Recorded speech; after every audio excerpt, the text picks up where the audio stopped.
Olá pessoal, hoje é dia 14 de agosto de 2014 e esse é mais um curso da coleção TecnoHour Swift. Hoje a gente vai falar de funções e closures, referente ao conteúdo do quinto volume da nossa coleção. Ok? Bom, hoje a gente tem bastante coisa para falar. Eu não sei se esse livro eu vou conseguir falar em uma aula só ou se eu vou acabar tendo que dividir em duas, tá? Eu já deixei separado para vocês aqui os tópicos todos, né, para a gente poder continuar daí a videoaula, mas a gente vai falar hoje então de funções e talvez closures. Caso a gente não consiga terminar a função dentro aí de mais ou menos uns 40 minutos, 50 minutos, aí eu deixo a parte de closure para a semana que vem. Ok? Então vamos lá. Então o que a gente está fazendo? Tudo que a gente viu até agora, né? Se vocês lembrarem, deixa eu puxar aqui a parte de nossa lousa, né? Bom, se vocês lembrarem então da última aula, a gente estava basicamente entendendo como é que funcionava o controle de fluxo, certo? Ou seja, a gente tinha lá o comando A, B, C, D, e a gente começou a colocar então a possibilidade de usar ifs, né? Usar ciclos, né? For, while, esse tipo de coisa. Mas a gente ainda tinha, basicamente o que seria comum até agora, era a gente ter um ponto de entrada e um ponto de saída, entre aspas, né? Um lugar onde o programa acabasse. Tá? Então a gente continua tendo um início e o fim. O que a gente vai estudar hoje é, na realidade, uma forma de tentar compartimentar esse tipo de programa. Porque o que acontece? Uma coisa que a gente percebe quando a gente está desenvolvendo software bastante complexo é que esses comandos todos eles começam a se repetir em algum momento. E eu não estou bem falando da parte de um ciclo, tá? Obviamente que o ciclo é uma repetição, mas o que eu quero dizer é o seguinte, é que pequenos componentes ali costumam começar a apresentar repetições que você gostaria de reaproveitar em outros trechos do programa. Então, o principal motivo da aula de hoje é justamente começar a introduzir o conceito para que a gente possa entender o que é a reutilização de código. Tá? Isso daí funciona como? É justamente mais ou menos assim, né? Você tem lá várias linhas de comando, tudo mais, e você vai identificar que um determinado pedaço daquela linha de comando pode ser reusado. Então, por exemplo, a gente pode ter uma saudação, por exemplo, que é um dos exemplos que eu uso no livro. Você tem uma saudação, então você tem lá um trechinho de código que você fala bom dia. Então vamos assumir que lá na sua tela, né, você tem um cabeçalho e aqui nesse cabeçalho você vai lá e coloca bom dia. Até aí, se você for fazer isso uma única vez, não tem nada demais. Mas a partir do momento que você começa a fazer uma segunda tela, uma terceira tela e começa a escrever aquele mesmo códigozinho, né, para colocar bom dia em todas essas telas, a coisa começa a ficar complicada. Por quê? Não porque escrever bom dia seja complicado, na realidade um print ln que seja. Mas o problema começa a ser o seguinte, você começa a repetir esse trecho de código em várias telas, em vários códigos diferentes. Tá? Então, por exemplo, você tem a tela principal, tem a tela do, sei lá, menu para escolha de alguma opção, e sempre está com aquele códigozinho ali. Isso daí é uma coisa ruim, por quê? Uma que a gente está usando um exemplo bem simples, né? Que é só um print ln. Mas se fosse um trecho ainda mais complicado, ficaria ainda pior. Tá? Com esse trecho já é ruim. Por quê? Justamente porque você imagina o seguinte, imagina que você está colocando lá bom dia, mas que o seu cliente não gosta da frase. Ele fala, não, você está dizendo bom dia aqui em todo lugar e eu não quero. A maior parte das vezes o usuário vai usar esse software durante a noite, então eu quero que você mude tudo isso aí para boa noite. Tá? Então o que vai acontecer? Vamos supor que você tenha lá 20 telas onde você escreveu esse bom dia. Tá? Essas 20 telas, então, você vai ter que ir uma por uma, tentando procurar onde que você colocou a string bom dia, para daí sim, uma vez colocado, achado, encontrado em todos os lugares, você ia lá e modificava por boa noite. Aí, se o seu cliente for daqueles mais chato ainda, ele vai falar, não, mas calma aí, a gente acabou de vender esse software para uma outra empresa, que daí eles vão usar durante o dia, então eu preciso bom dia de novo. Aí lá vai você de novo nos 15 aplicativos, nas 15 telas, tentando pegar e tirar aquela frasezinha do bom dia. Tá? Então, isso é o tipo da coisa que a gente vai querer ver hoje. É justamente como que a gente pega identifica esses trechos aqui, né? A parte de identificar os trechos tem uma dica para vocês, né? Na realidade é mais uma daquelas coisas que vocês teriam que fazer um curso de engenharia de software para entender. Mas uma dica que o pessoal costuma usar é justamente o seguinte: quando você está discutindo, né, com o cliente, geralmente você está discutindo em cima de um texto, tá? Uma descrição do sistema. E aí o que vai acontecer? Uma forma bem rústica de você tentar identificar o que é uma função, tá, ali dentro, é você procurar pelos verbos que você encontra naquele texto. Tá? Então, por exemplo, no nosso caso aqui, estou falando de imprimir essa tela de bom dia. Então, em algum lugar ali nos requisitos já está escrito alguma coisa parecida com na tela, menu principal, precisamos imprimir uma mensagem bom dia. Então você pode ver que apareceu imprimir ali já no próprio texto, é um verbo. Então normalmente todo verbo acaba sendo mapeado dentro de uma função, tá? E substantivos, tudo mais, acabam sendo mapeados para propriedades ou atributos ou variáveis. Não é verdade para sempre isso, né? Não é todos os casos que ele engloba, mas para quem está começando, né, que é a ideia do nosso curso de introdução à computação usando Swift, para quem está começando é uma forma simples de vocês começarem a entender como é que vocês mapeiam função. Mas no fundo, a função nada mais é do que aquele pedacinho de trecho que você conseguiu identificar, que existe o potencial de usá-lo em mais de uma posição, né, mais de uma tela, mais de um programa, e com isso você consegue então separar aquilo ali do seu código, né, transformar aquilo ali num subprograminha, né, a gente costumava chamar também isso de subrotina, né, justamente porque ele é um mini programa. Do mesmo jeito que você está desenvolvendo então seu programa principal, você vai poder criar esses mini programinhas, tá, que você vai ter uma forma de chamá-los, né, de como é que você vai carregar, o que ele retorna e tudo mais, e vai deixar isso daí numa bibliotequinha sua, né, vai guardado lá em algum lugar do seu código, que você vai poder chamar então de várias vezes. Por quê? Porque daí então, cada uma dessas telas aqui que a gente está vendo, ao invés dela ter um print aliene dizendo lá bom dia, ele simplesmente vai chamar essa função. Tá? Então todas elas vão chamar a mesma função. Aí o que vai acontecer? Naquela situação em que o cliente vem falar, não, agora eu preciso que você mude isso daqui para boa noite, você vai ter um lugar só para mudar. Tá? Você vai simplesmente ir lá na sua rotininha de imprima bom dia, e ali aonde você, na realidade não vai ser imprimir bom dia, né? Senão vai ficar feia a rotina, vai ser uma coisa do tipo imprimir saudação, e naquele imprimir saudação você vai então ter a palavrinha bom dia, que daí você vai trocar aquilo lá por boa noite, e automaticamente todo o seu código vai estar alterado, tá? Então todos os lugares onde aquela função é chamada, automaticamente já está usando a última versão da string, tá? Então, no geral, isso é uma função, tá? A gente conseguir identificar esses trechos de código, tá, que vão poder ser reutilizados tanto no seu programa atual quanto em outros ou em outros pedaços, onde você quiser. E uma vez que você consiga identificar esse código, você separa, cria esse mini programinha que é a função, tá, e deixa isso daí separado para você poder usar mais adiante. Então agora que vocês já sabem tudo que tem para saber de função, vamos voltar lá para ver como é que a gente consegue fazer isso em Swift. Tá? Eu acabei de aumentar aqui o tamanho da letra, né, porque eu vi que ela estava bem pequenininha para vocês, mas agora acho que eu vou até aumentar um pouquinho mais, para ter certeza que vocês vão conseguir enxergar bem aqui. Ok, então vamos lá, vamos continuar então. Primeira coisa, como é que eu crio uma função? Tá? O começo aqui, na realidade são várias variações, então eu vou ter que explicar para vocês meio que num passo a passo. Uma função é o que eu falei para vocês, vamos voltar para esse mesmo exemplo, né, que eu falei de escrever a palavrinha bom dia. Então para a gente escrever esse bom dia, tudo que a gente precisa fazer, então, para a gente poder escrever então esse bom dia, tudo que a gente precisa fazer é um print ln bom dia. Então essa daqui é a nossa saudação, né? Se a gente olhar aqui do lado no console, já está imprimindo lá pequenininho bom dia.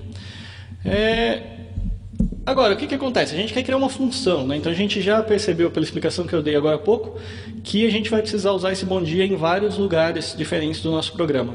Então o que a gente vai fazer? A gente vai criar uma função para ele. Como que uma função é criada? Primeira coisa, a gente cria a palavrinha-chave, né? Func. Tá? Isso daqui define que a gente vai usar uma função. Em seguida a gente tem um nome, então eu vou colocar imprime saudação. Abre e fecha parênteses, por enquanto a gente não vai colocar nada nos parênteses ainda. abre chaves, fecha chaves, né? Esse daqui é o nosso bloquinho, né? O bloquinho vocês já estão acostumados, né? O abre e fecha chaves. A gente já está acostumado porque é o bloquinho que a gente usa em praticamente qualquer lugar. É um bloco de comandos, tá? Que é a mesma coisa que a gente usava em ciclos e tudo mais. Então, isso daqui é a nossa primeira função, tá? O que a gente fez? Então, vamos lá. Primeira palavra, func, que diz que a gente está criando uma função. Na sequência, o nome dessa função. Por que eu preciso de um nome? É justamente o que eu falei para vocês. A ideia é criar um mini programa. E como é que eu vou poder chamar esse mini programa depois? Para eu poder chamar, eu tenho que ter um identificador. O identificador, então, é esse nome. É o nome que eu criei para a função. Então, esse trechinho de código que está dentro da função vai ser chamado, então, através do nome. Aqui eu estou usando um abre e fecha parênteses. Esse abre e fecha parênteses, ele é onde a gente vai colocar a parte de parâmetros da função. O que, por enquanto, a gente não precisa se preocupar ainda, tá? Mas a ideia qual é? Imagina que você tem um trecho de código e aquele código vai ter que atuar em cima de alguma variável, em cima de algum conteúdo que você quer que ele trabalhe em cima dele.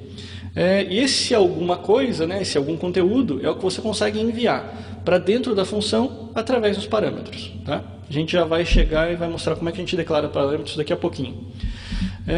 E aqui dentro, né, no bloco, a gente tem o comando propriamente dito. Então, a grande diferença aqui é a seguinte. Eu posso vir aqui então e chamar então, por aquele nome, imprime saudação, e aí o que vai acontecer? Cada vez que eu chamar imprime saudação, ele imprime ali um bom dia. Então, como eu falei para vocês, eu poderia ter vários aqui impressos. Vocês podem ver que o bom dia aqui do lado já está crescendo, né? Então, essa é a grande diferença, tá? Porque o que acontece? Se eu fosse escrever vários printlns, eu teria o mesmo resultado, certo? Então, eu poderia fazer aqui println, println, println, println. Teria um monte de resultado aqui igual. Mas aí, se eu tivesse que falar, né? Supondo que isso daí está disperso no meu código, está preso em algum lugar, e a pessoa viesse e falasse, agora eu preciso que vire noite, então eu teria que vir de um em um e ir mudando. E aí o que ia acontecer? Vamos supor que um deles ainda ficasse, para atrapalhar, ficasse escondido em algum lugar. E aí eu não via, tá? Então eu não vi que esse último aqui, que esse aqui do meio, precisava ser alterado. Aí o que ia acontecer? Isso vai virar um bug, um problema lá na hora da produção. Por quê? Porque aqui não tem nenhum erro, tá? De compilação, não tem nada, então vai funcionar numa boa. Entretanto, a hora que o seu usuário for ver, em algum momento ele vai ver um monte de boa noite, em alguma telinha que você esqueceu, vai estar lá o bom dia. Tá? Então, por isso é que a gente vê o seguinte, se a gente vai repetir tudo isso daqui várias vezes, então é melhor a gente usar a função mesmo. Por quê? Porque daí eu posso ter aqui quantas vezes eu precisar essa imprime saudação, tá? Mas aí se eu vier aqui e mudar para boa noite, eu mudei em um único lugar, e meu código inteiro do programa está alterado. Okay? Então, esse daqui é a função, a forma básica, né, de uma função. Então, ela não retorna valores, não recebe valores, ela simplesmente executa uma tarefa. Tá? É o básico do básico do básico de uma função. Agora, então, a gente já consegue pegar e partir para detalhar um pouco mais o que a função faz. Tá? Então, primeiro a gente viu função sem retorno, né? Agora a gente vai ver a função com retorno. Por quê? Porque a função, normalmente, o que eu poderia fazer? Ao invés de pegar e fazer o comando inteiro aqui dentro, eu poderia simplesmente pedir para ela retornar um valor. Então, para ela retornar o valor, eu preciso modificar algumas coisinhas. Primeiro na assinatura, tá? Isso daqui que vocês estão vendo agora selecionado é a assinatura da função. É como o mundo externo vê a função. Tá? Então ele está vendo que é uma função com o nome imprime saudação sem nenhum parâmetro. Mas eu vou querer dizer então agora que é o seguinte, ao invés de eu imprimir esse valor do jeito que eu estou fazendo aqui agora, eu quero retornar um parâmetro, retornar um valor que vai ser uma string. Tá? Por quê? Porque ao invés de eu imprimir aqui dentro, eu vou fazer o seguinte, eu vou usar então aqui dentro do bloco a palavra-chave return, que permite fazer esse retorno. Então aqui qual é a grande diferença? A grande diferença foi o seguinte, essa setinha, isso daqui é particular do Swift, tá? Eu nunca vi outra linguagem de programação que usasse uma setinha para indicar retorno, mas essa setinha aqui indica que essa função imprime saudação, né, que está aqui na frente, vai retornar uma string, tá? Que é um texto. Então agora teve uma mudança relativamente grande aqui no nosso conteúdo. Por quê? Porque agora, ao invés de eu usar aquele println que já imprimia a saudação, eu estou dizendo que eu vou retornar, então por isso a palavrinha return, essa string aqui que é boa noite. Então, a principal diferença que vocês vão sentir aqui se eu chamar essa imprimir saudação é a seguinte: não teve mais nenhuma impressão aqui no nosso console. Por quê? Porque o comando de print mesmo não existe mais. Tá? Então, o que está acontecendo? Vocês podem ver que aqui, se eu der uma olhada aqui no olhinho, né, daqui do playground, eu vou ver que essa função me retornou a string boa noite, mas ela não fez nada com essa string.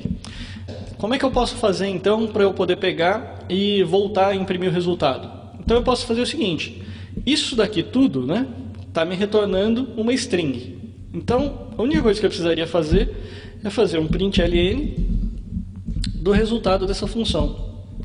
Tá? Então isso daqui já passa a escrever boa noite. Tem um jeito certo e errado de fazer isso? Não, não tem. Na realidade, tudo vai depender do programa que você está desenvolvendo. Vão existir situações em que faz sentido você retornar uma string, vão existir outras situações na qual você quer imprimir isso daí de dentro da própria função. Então, isso daí vai depender única e exclusivamente da sua lógica de programação. Tá? Da mesma forma como imprimir, eu posso pegar e criar uma variável. Então, variável saudação recebe imprime saudação. E depois eu posso pegar e fazer um print de saudação. Ok? Então, com isso daqui, vocês podem ver, é como se fosse mesmo uma substituição do conteúdo. Quando eu chamo essa imprime saudação, ela é uma função, mas o retorno dela é o que importa para a gente. O retorno dela é essa string boa noite. Tá? Que se eu vier aqui mudar para boa tarde, também já muda tudo automaticamente. Tá? Então, beleza. Isso daqui já mostra mais ou menos a utilização da função, tá? E como é que é a sintaxe que a gente tem de trabalho de funções dentro do Swift. Agora a gente já sabe como definir uma função, como retornar o valor de uma função. Mas para ela ficar realmente útil, a gente precisa receber parâmetros. Tá? E aí a parte que é um pouquinho mais complicada, porque até agora, a não ser por essa setinha esquisita aqui que a Apple resolveu colocar, que deixou a linguagem mais graciosa, né? Basicamente é a mesma coisa que a gente já viu, se a gente já conhece alguma outra linguagem como Java, ou C, ou Objective-C, aqui é muito parecido, tá? O esquema de criação de função. A estrutura toda, o basicão todo é o mesmo, tá? Bom, então com isso a gente matou a parte de funções com e sem retorno. Vou colocar aqui já, para poder continuar na sequência. Múltiplos valores de retorno. Ok, então eu vou criar para vocês uma outra funçãozinha aqui, onde a gente vai usar a questão dos múltiplos valores de retorno. Tá? Os múltiplos valores nada mais são do que a gente usar uma tupla. Tá? O conceito de tupla vocês podem voltar alguns vídeos atrás, se vocês não sabem do que eu estou falando, que a gente já discutiu. É justamente a possibilidade de você agrupar valores, tá? Tanto valores, variáveis e tudo mais, você pode agrupar isso. E essa é a forma como a função permite que você retorne vários valores. Na realidade, você vai estar retornando um valor, só que vai ser composto de vários outros. Então, o exemplo que a gente segue no livro para fazer isso daqui é justamente uma contagem de caracteres, né? Então, vamos lá. Então, eu vou fazer o seguinte. Função contagem. Como a gente não viu ainda os parâmetros, tá? Eu vou deixar aqui ainda vazio, mas eu vou retornar então uma tupla. E essa tupla vai ser o seguinte, né? Abre parênteses, ela vai ter dois valores inteiros.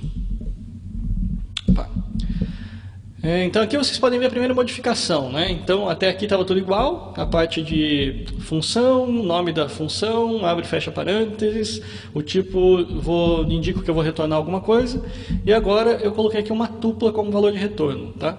Sem grandes problemas, apenas estou dizendo que é uma tupla que vai ser composta de dois valores. E a ideia dessa função aqui vai ser o seguinte: eu vou ter, por exemplo, uma variável texto, que por enquanto está aqui dentro da função, Luciano, por exemplo, Luciano. Onde essa variável texto aqui, eu vou contar quantas vogais eu tenho e quantas strings eu tenho. Tá? Uma função bem simples, só mesmo para a gente entender depois como que a gente faz o retorno. Tá? Então aqui como é que a gente vai fazer? Para vocês que já lembram do controle de fluxo, né? Vamos lá. Então eu vou fazer for caractere em texto. Bom, agora eu vou criar dois contadores.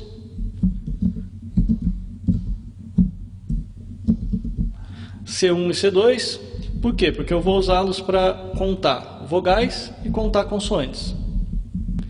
Vocês estão vendo aqui que está aparecendo um erro.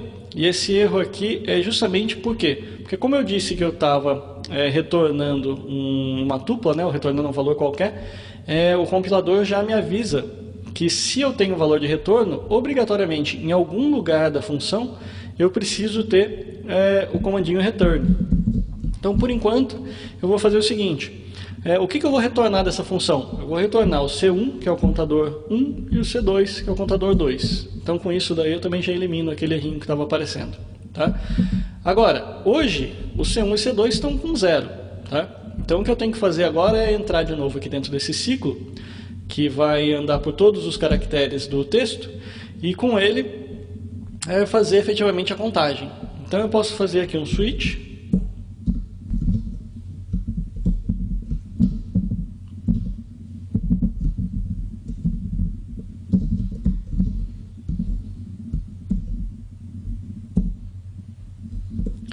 Então eu fiz um case para todas as vogais, tá? Então eu vou usar o C1 mais aqui dentro. E o outro eu vou deixar o default, que eu vou assumir que são todas as consoantes, e eu vou fazer o C2 mais. Ok? Então com isso, qual é o esperado, né? O que está acontecendo aqui? Ele vai pegar então todas as letras que eu tenho dentro da variável texto e vou colocar uma por uma dentro de caractere. Então, para cada caractere eu entro dentro desse switch. Se esse caractere for uma das vogais, eu somo 1 em C1. Se ele for alguma outra coisa, ele soma em C2. Eu estou assumindo que isso daqui são consoantes, mas na realidade eles poderiam ser várias outras coisas, né? Como a gente já discutiu, a gente trabalha com Unicode dentro de Swift. E aqui poderiam ser emoticons, poderiam ser vários outros caracteres. Desde que seja um caractere Unicode válido, que não seja uma das vogais que estão em cima, seria somado aqui dentro de C2. Tá? Então, se eu fizer uma chamada dessa função aqui, como que funcionaria? Eu poderia criar uma variável, né, que vai ser uma tupla. Então, eu coloco aqui x, y, ou então até para ficar mais descritivo, vogais, consoantes, igual. E aí eu faço a chamada da função, contagem. Tá? Então, dando tudo certo, eu posso então dizer o seguinte, println v igual vogais igual, uso interpolação, vogais, consoantes igual consoantes. Tá? Então, para a gente ver o que ele está imprimindo aqui. Ótimo, então ele colocou vogais 4, consoantes 3. Tá? Basicamente, ele contou então o que tem aqui no meu nome. Então, as vogais é U, I, A, O, então 4, e depois L, C, N, 3 consoantes. Okay? Então, com isso, a gente consegue entender o que a gente está fazendo aqui para retornar então vários valores. Isso é uma coisa bem diferente, tá? Do que o pessoal está acostumado nas outras linguagens de programação. Normalmente, por definição, né, porque a função é uma coisa extremamente antiga, a gente sempre definiu função como sendo um bloquinho de comandos que recebe parâmetros e retorna um valor. Tá? Então, esse um valor, normalmente, né, sempre era um valor, um único valor. Tá? Mas aqui, então, em Swift, como a gente pode trabalhar com as tuplas, vocês podem retornar mais do que um valor, desde que você agrupe esses valores dentro de tuplas. Tá? Então, aqui, vocês veem então a chamada da função. Então, o que ele fez? O C1 entrou, né, retornou para dentro da vogal, né, dessa variável vogais aqui, e o C2 foi retornado para dentro dessa variável consoantes aqui, e eu usei então a variável vogais e consoantes aqui para fazer a impressão. Ok? Bom, agora sim a gente vai começar a falar então dos parâmetros, né, dos nomes de parâmetros, e aqui que vocês vão ver que a coisa fica um pouquinho diferente do que a gente está acostumado. Mas vamos lá. A primeira modificação que eu vou fazer vai ser dentro aqui da própria função contagem. Tá? Por quê? Porque uma função que conta caracteres e consoantes, ela até pode ser útil para o nosso programa, mas ela só vai ser útil se eu conseguir alterar esse valor aqui do texto que ela tá usando como entrada, né? Porque saber que existem 4 vogais e 3 consoantes dentro de Luciano, talvez até seja interessante uma vez, né? A primeira vez que eu rodei isso. Mas com certeza não é interessante para você usar em vários outros lugares do programa. Então, o que a gente precisa fazer nesse caso? A gente precisa dar um jeito de transformar, né, aqui na assinatura da função e permitir que ela receba esse texto de forma dinâmica. Né? Então, aí eu poderia passar qualquer texto que eu quiser para ela e ela faria a contagem e me retornaria o valor. Então, aqui é onde a gente entra então com a história dos parâmetros. Então, um parâmetro aqui, como que seria? Seria mais ou menos parecido como se eu estivesse declarando uma variável. Então, eu posso simplesmente colocar, no jeito mais simples, é simplesmente colocar um nome. Então, vou colocar aqui o texto. Tá? 2 pontos, o tipo, string. Tá? Com isso, eu posso remover, então, essa variável aqui, texto. E, a partir de agora, esse texto aqui, né, que é o que ele está usando é onde a gente está efetuando a operação em cima dele, ele não existe mais aqui dentro. Ele, na realidade, ele vai ser recebido do programa externo. Tá? Então, aqui a gente começa a colocar então, parâmetros dentro da nossa função. Tá? Então, agora, quando eu chamar lá contagem, eu vou chamar contagem e, entre parênteses, eu vou ter que colocar um texto que vai ser recebido aqui por essa variável. Tá? Bom, por padrão, ela é uma constante. Tá? Então, ele vai estar sendo recebido aqui dentro dessa constante. Vocês podem ver que aqui já começou, inclusive, a aparecer um erro, né, na minha chamada da função. Por quê? Justamente porque aqui eu estou chamando a função contagem e não estou passando de parâmetro nenhum. Isso passa a ser um erro agora, por quê? Porque agora, né, a partir do momento que eu coloquei ali um parâmetro para ser recebido, aquilo se torna obrigatório. Então, o próprio compilador consegue dizer para a gente que se a gente chamar essa função com uma assinatura errada, ele não vai aceitar. Tá? Então, agora o que eu preciso fazer? Aqui a gente sabe agora que a contagem precisa receber um texto qualquer aqui dentro. Então, eu vou colocar aqui o meu nome, Luciano, e a partir daí aquele erro sumiu, e você pode ver que o resultado é exatamente o mesmo, vogais 4, consoantes 3. A grande diferença é que agora eu posso pegar, por exemplo, e colocar Fernandes aqui, Fernandes aqui, e você vai ver que o resultado então muda. Então agora eu tenho 3 vogais e tenho 6 consoantes. Então, a simples adição do parâmetro acaba tornando a função extremamente útil para o nosso aplicativo, certo? Porque agora a nossa função não sabe contar vogais e consoantes somente de um único nome. Agora ele pode contar de qualquer nome que eu quiser. Tá? Então, se eu quiser fazer um pouquinho de copy and paste aqui, eu posso fazer o seguinte: colocar um de Luciano, e aí ele vai me dar um resultado diferente. Tirar essa devagar. Tá, então aqui eu posso ter um contando Luciano, que ele me diz que eu tenho 4 vogais e 3 consoantes, outro de Fernandes, que ele vai me dizer que eu tenho 3 vogais e 6 consoantes, e assim por diante. Eu posso continuar usando isso daí quantas vezes eu precisar.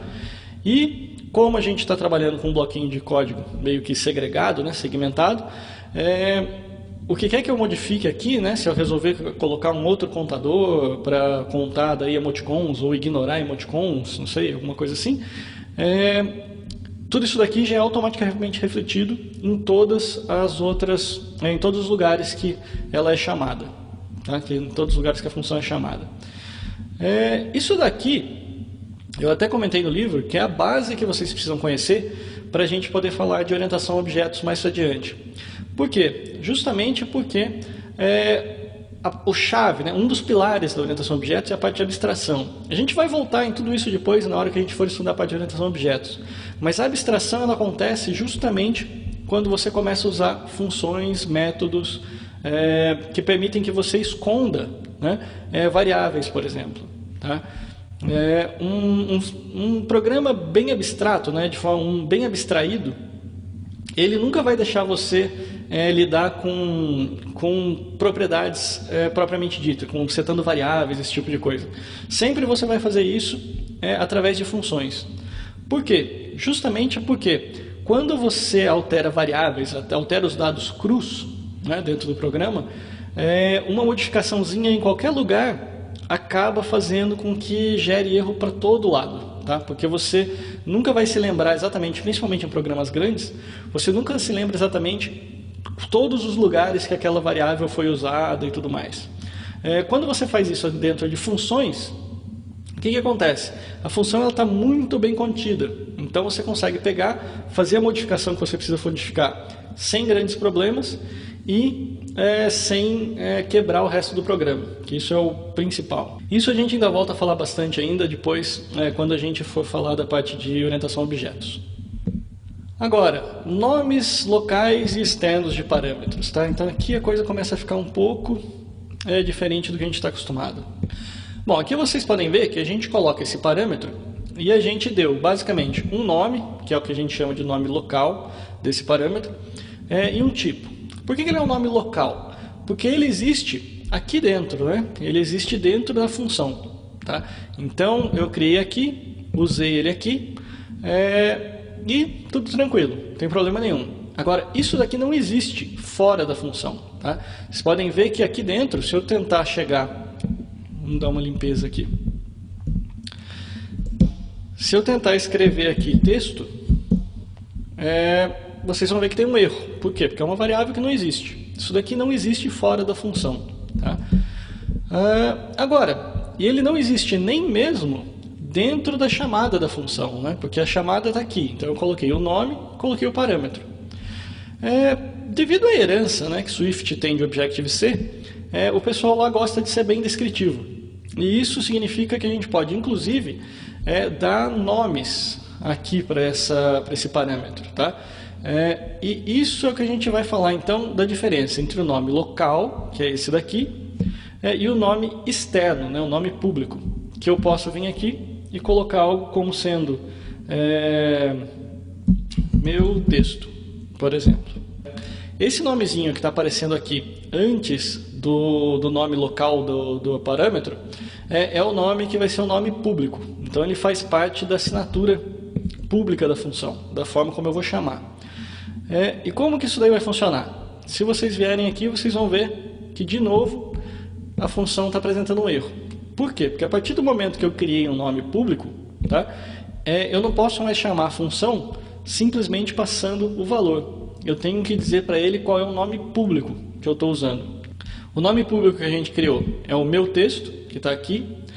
Então eu posso agora usar esse nome para dizer que esta string é o meu texto. Tá? Então, eu tenho que dizer que é meu texto, o valor que eu estou passando. Isso daqui é uma forma que tem justamente da gente poder identificar o parâmetro, né? Mais ou menos como se fosse uma etiquetinha. Tá? Então eu estou dizendo lá, meu texto, Luciano. Isso daqui ele começa a ser mais útil à medida que você tem mais valores, tá? Mais valores a serem passados. Por quê? Porque daí a função começa a ficar mais descritiva. Tá? O pessoal da Apple ele sempre dá muito valor a isso. Tá? Então eles sempre gostam que o código seja limpo, né? E ao mesmo tempo tenha uma semântica muito bem definida. Então fica fácil de alguém ler. Ninguém nunca vai ficar na dúvida de qual é o parâmetro que está sendo populado, né? Está recebendo valor quando essa função for ser chamada. Então, por isso, existe então esse nome público. Tá? Então, a declaração, mais uma vez, é só você colocar o nome público na frente do nome local. Tá? Agora, existem dois símbolozinhos, né, duas etiquetinhas que a gente pode usar para facilitar essa declaração. Justamente o seguinte, vamos supor que Para mim, texto já é o suficiente, tá? Eu posso dizer, não, texto aqui para mim já é semântico o suficiente, já indica para mim o que eu quero receber. Então eu poderia usar aqui o comandinho de hash, tá? Que o que ele faz? Ele diz que o nome local, que é texto, é o mesmo do nome externo. Então aqui eu teria que fazer o seguinte, tenho que mudar isso daqui para texto, e aí tudo volta ao normal. Então a partir de agora eu chamo essa função usando a etiquetinha texto, tá? Então esse é um comandinho que a gente tem para facilitar a nossa vida. Ao invés de eu ter que escrever um segundo nome aqui, né, ficar inventando um segundo nome, eu posso usar simplesmente o hashzinho, o joguinho da velha, né, que tem muita gente que chama também, e usar isso para definir o nome do meu parâmetro. Tá ok? Bom, nessa situação que a gente está vendo agora, esse daqui é um procedimento opcional, tá? Por quê? Porque aqui eu tenho então a opção de fazer sem nenhum nome, tá? Então a chamada ficaria só passando o valor, tá? Então aqui eu não identifico nada. Eu tenho a opção de fazer com um nome customizado, tá? Que é escrevendo essa string então aqui do lado e colocando aqui.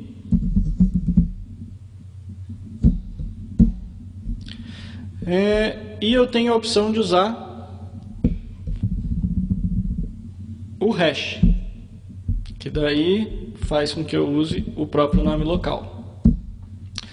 Então, até esse momento, a gente está falando de opções de programação. A gente pode fazer do jeito que a gente achar melhor.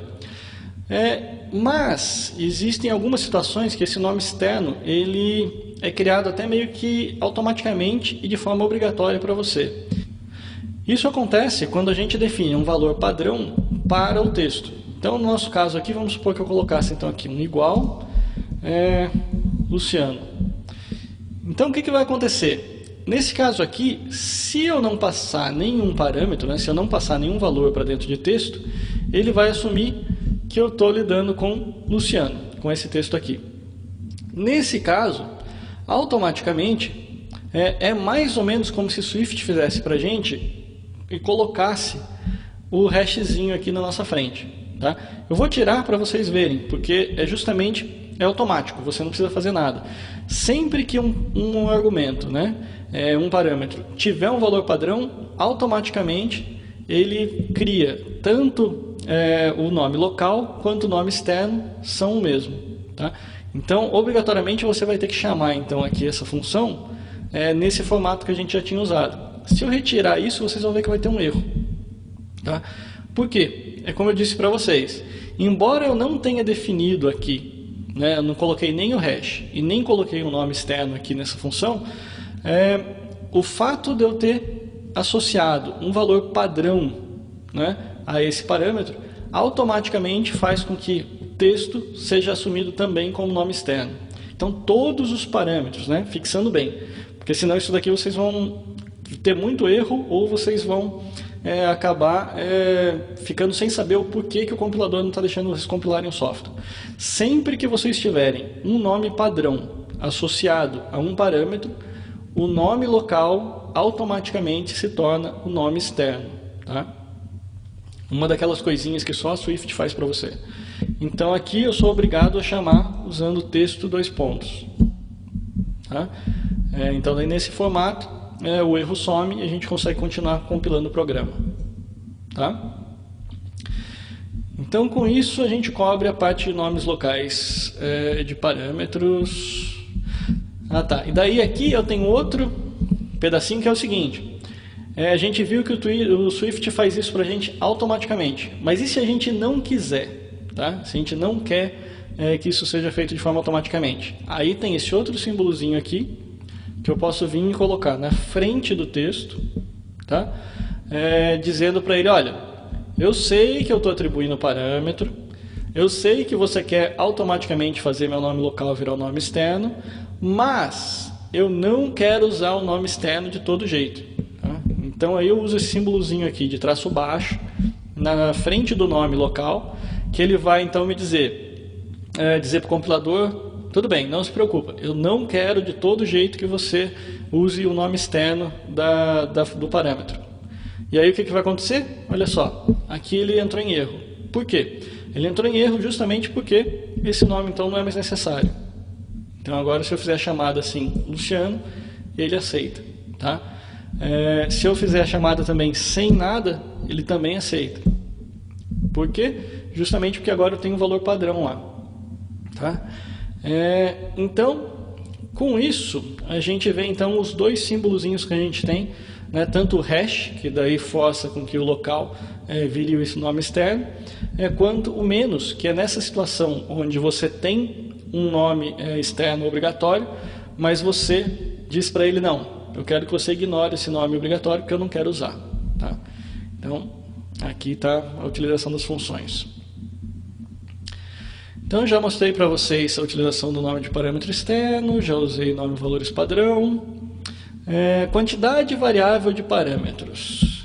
Isso daqui já é bem avançado, mas eu estou vendo que pelo andar da hora, vamos fazer o seguinte. Eu vou falar com vocês mesmo hoje só sobre funções, e daí na semana que vem a gente fala de closures, então aí eu consigo cobrir tudo isso daqui. Quantidade variável de parâmetros. Quantidade variável de parâmetros é o seguinte, vamos criar uma outra funçãozinha aqui. Função média. Eu poderia colocar aqui como sendo um x do tipo inteiro, y do tipo inteiro, e assim por diante.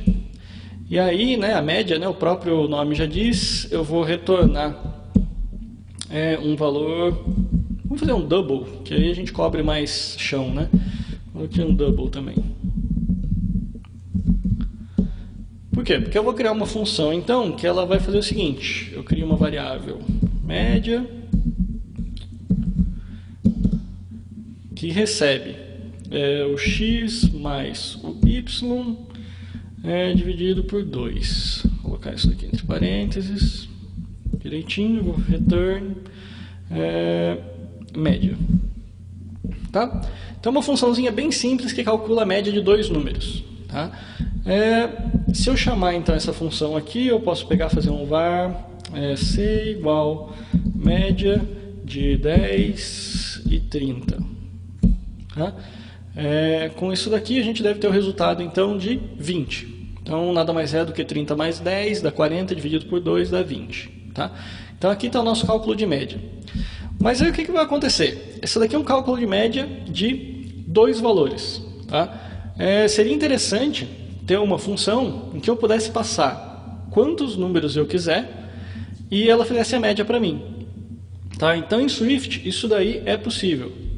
Como é que eu declaro então um número variável de parâmetros? Tá? Um número variável de parâmetros a gente declara da seguinte forma. Eu posso colocar então aqui o tipo, ou melhor, o nome, né? Vou colocar o nome parâmetros, primeiro para começar, o tipo e o sinalzinho de reticências, né? Os 3 pontinhos. Tá? Isso daqui está indicando para mim que eu tenho então um parâmetro, tá? O nome do parâmetro está aqui, que é do tipo double, e eu não sei a quantidade de parâmetros que eu vou receber. Como que a gente usa então esses valores dentro da função? Dentro da função a gente vai ter na realidade um array, tá? É uma lista de parâmetros. Então ao invés de a gente usar esse var média aqui, a gente vai deixar ele meio parado por enquanto. Eu vou inicializar a média com 0.0, justamente porque é um double, né? Que a gente vai estar trabalhando com doubles ali dentro da lista de parâmetros. Então eu vou colocar um for x em par, né? Que é a nossa lista de parâmetros, e o bloco de comandos. Nesse bloco de comandos eu faço média mais igual x. Então com isso eu estou acumulando todos os valores, certo? Aqui. Só que daí, como é que eu calculo a média propriamente dita? Depois que ele somar todos os valores, eu venho aqui e faço média divide igual pela quantidade de elementos. Né? Por quê? Porque a média nada mais é do que a soma de todos os valores dividido pela quantidade de elementos que eu somei. Então isso nada mais é do que a quantidade de elementos que eu tenho na lista de parâmetros. Como essa quantidade de elementos ela é um inteiro, né? Então você pode ver que já apareceu um errinho aqui. Eu tenho que fazer o quê? Eu vou converter isso aqui para um double para que a divisão possa acontecer. Então agora sim. Então o que vai acontecer? Eu vou receber quantos parâmetros eu quiser aqui nessa função de média, vou somar todos esses parâmetros aqui e depois eu divido pela quantidade de elementos. Tá? E isso vai ser o retorno da minha média. Então vamos lá. Então aqui vocês podem ver que continua funcionando exatamente do mesmo jeito. Antes eu estava passando 10 e 30 em variáveis específicas, uma variável x e uma variável y. Como agora eu estou passando na forma de uma lista de parâmetros, ele continua funcionando. Por quê? Porque esse daqui vai ser o parâmetro 0, esse daqui vai ser o parâmetro 1, mas vai continuar entrando na lista de parâmetros.